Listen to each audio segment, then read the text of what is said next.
تقریب سعید ہے، کنونشن ہے، دستار فضیلت ہے، بلکہ اس دفعہ تو ردائے فضیلت بھی ہے۔ دختران اسلام، خواتین اسلام جو ہماری کل آبادی کا نصف سے بھی زیادہ جن کی تعداد ہے، الحمدللہ پہلی دفعہ جامعہ اسلام آباد کے پلیٹ فارم سے ان کو بھی نمائندگی دیتے ہوئے آج ان کی بھی ردائے فضیلت ہے۔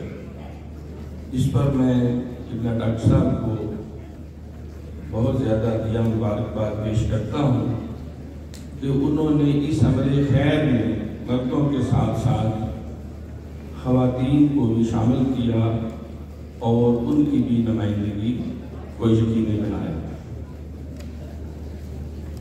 معزز خواتین و حضرات، اقبال نے کہا تھا کہ اقبال بڑا پردیشک ہے، من باتوں میں موہ دیتا ہے، گفتار کا غازی بن تو گیا، کردار کا غازی بن نہ سکا۔ مسجد بنا دی شہر میں امام کی حرارت والوں نے، من اپنا پرانا پاپی ہے، برسوں میں نمازی بن نہ سکا۔ کعبہ کی سطحوں سے جاؤ گے غالب، شرم تم کو مگر نہیں آتی۔ تو یہ اجتماعی درد ہے، ایک احساس ہے۔ طالب علمی کے زمانہ میں میں شاہکوٹ کسی عزیز کی طرف گیا ہوا تھا، ایک بہت بڑا جلسہ ہو رہا تھا، وہ ہمارے مسلک سے تعلق نہیں رکھتے، لیکن ان کی تقریر سن کے مجھے لطف بڑا ہے۔ وہ جو بھی مفتی صاحب باز کر رہے تھے، انہوں نے تانا دیا کہ دیکھو جو اپنے آپ کو سنی کہتے ہیں اور مسلک کے حقہ ہونے کا دعویٰ کرتے ہیں، تو انہوں نے کہا تھوڑا سا تصور کریں، یہ کوئی 25-30 سال پہلے کی بات ہے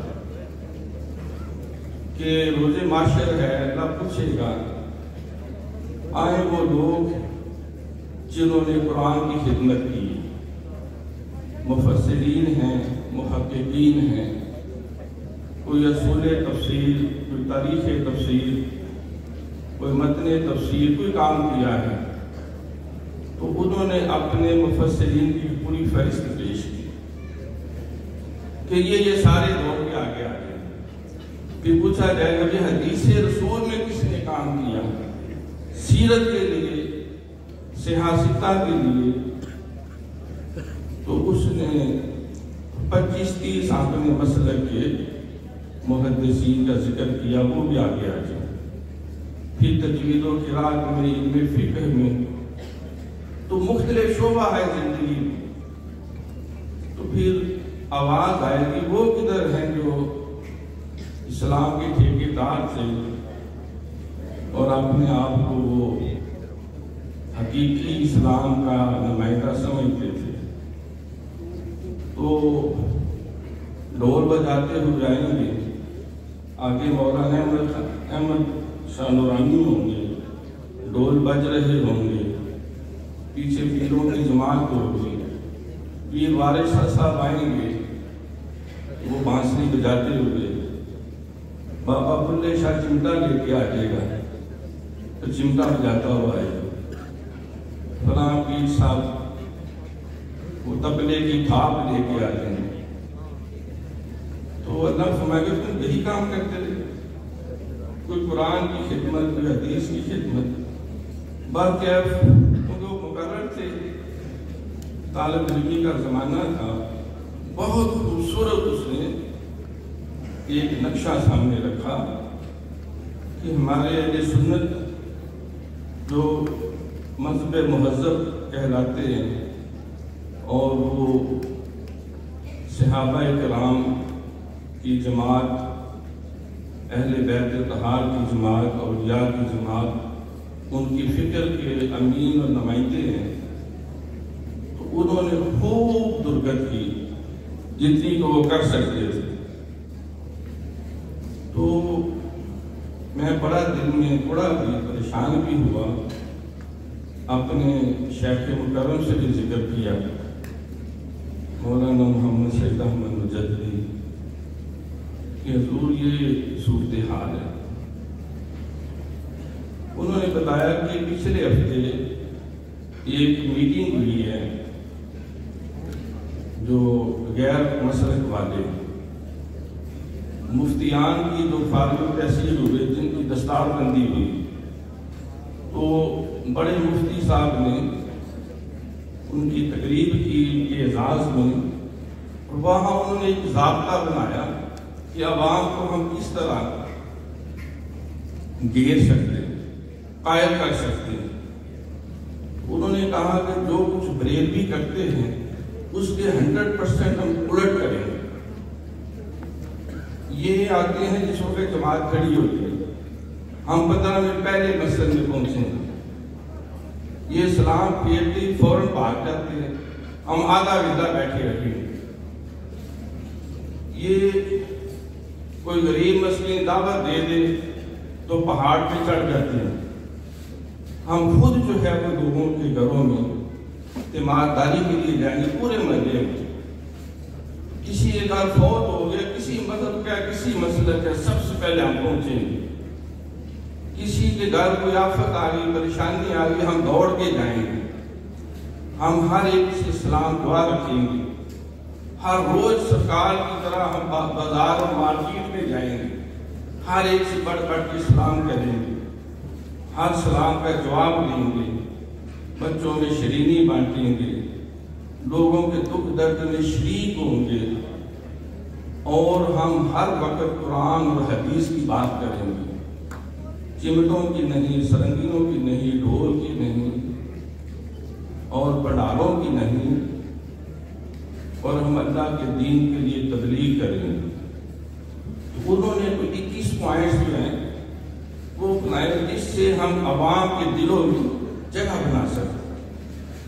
حضرت صاحب فرمانے لگے پچھلے دنوں میں جیل میں اریسٹ ہو گیا، صاحب علماء تھے، تو انہوں نے حوالات میں ہمیں جیل میں بند کر دیا۔ تو سب سے پہلے جو میری خیر خبر کرنے والے آیا تو وہ بھی ایک غیر مسلک کا تھا۔ سلوٹ کیا مجددی صاحب، پتہ چلا رات ہوئی کہ آپ پہ یہ پریشانی آ گئی ہے، ہم حاضر ہیں، کوئی ہمارے لائق ان کی خدمت ہو۔ تھوڑی دیر بعد دوسرے مسلک آ گئے، تو 2 دن بعد میرے اپنے مسلک کے علماء مفتیان خیر خبر کرنے آئے کہ مجددی صاحب کی ہوئے۔ تو قبلہ اعظم یہی فرماتے تھے کہ ہمارے پاس یہ نہیں قرآن نہیں، حدیث نہیں، علم نہیں، اچھی تقریریں نہیں، واعظ نہیں، سب کچھ ہے۔ ابھی 2-2.5 ماہ کے دورے سے میں امریکہ اور دیگر ریاستوں میں ہو کے آیا، ہم کا اور ان کا ایک چھوٹی اور ہاتھی کا مقابلہ ہے۔ ہم آلموسٹ 100 سے 150 سالوں سے پیچھے ہیں ہر شعبے میں۔ ٹھیک ہے، چند اخلاقی چیزیں ہیں، لیکن بعض اعتبارات سے وہ اخلاقیات میں بھی آتے ہیں۔ انسانی جان کی عزت، انسانی قدر، بلی مر جائے تو وہاں پورے شہر کو سولی پہ ٹنگ دیتے ہیں، کیوں بنی، کون ذمہ دار؟ بات کیا ہے، ان کو 2 طریقوں سے ہم فتح کر سکتے ہیں۔ وہ جو انہوں نے 21 پوائنٹس بنائے تھے وہ ہے اخلاق کے ساتھ، کردار کے ساتھ، اخلاص کے ساتھ، لوگوں کے دکھ درد میں شریک ہوں۔ ہمارا تو اپنا والد بیچارہ بیمار پڑا رہے تو ہم بعض کا لفٹ نہیں کراتے، بیوی تڑپتی رہ کے ساری رات، تو ہم سائے کا کس نے خبر لینی ہے؟ تو آپ آج فارغ تحصیل ہو رہے ہیں، کچھ ہم اپنے دل میں کوئی عزائم بنائیں، کوئی ٹارگیٹ آف لائف بنائیں، اخلاق کے ساتھ، اور دوسرا تحقیق کے ساتھ، علم کے ساتھ۔ اب یہ دادا صاحب فرما رہے تھے کہ سب سے بڑی طاقت علم جو ہے یہ بدل دیتی ہے قوموں کو۔ وہ جو دنیا میں بھنگی چرسی اور پوستی قوم تھی، انہوں نے علم کی وجہ سے، تحقیق کی وجہ سے، ٹیکنالوجی کی وجہ سے وہ آج ہمارے تاروں پہ سوار ہو۔ تو اللہ تعالیٰ ہمیں توفیق دے کہ ہم اس علم کے ساتھ ایک اچھا کردار، اچھی روایات، ایک اچھی سیرت کے مالک بنے۔ آخر میں سرکار کی ایک حدیث ہے، حدیث قدسی، اے میرے محبوب اپنے اس امتی کو جا کے میرا سلام پیش کرو۔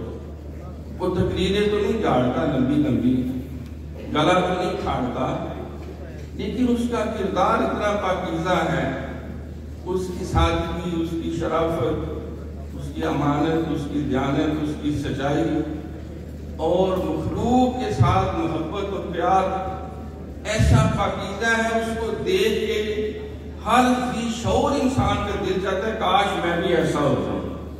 اپنے اس امتی کو میرا اللہ رب العالمین کا سلام پیش کرو۔ اللہ اپنے عمل کی توفیق عطا کرے۔ خوش ہو۔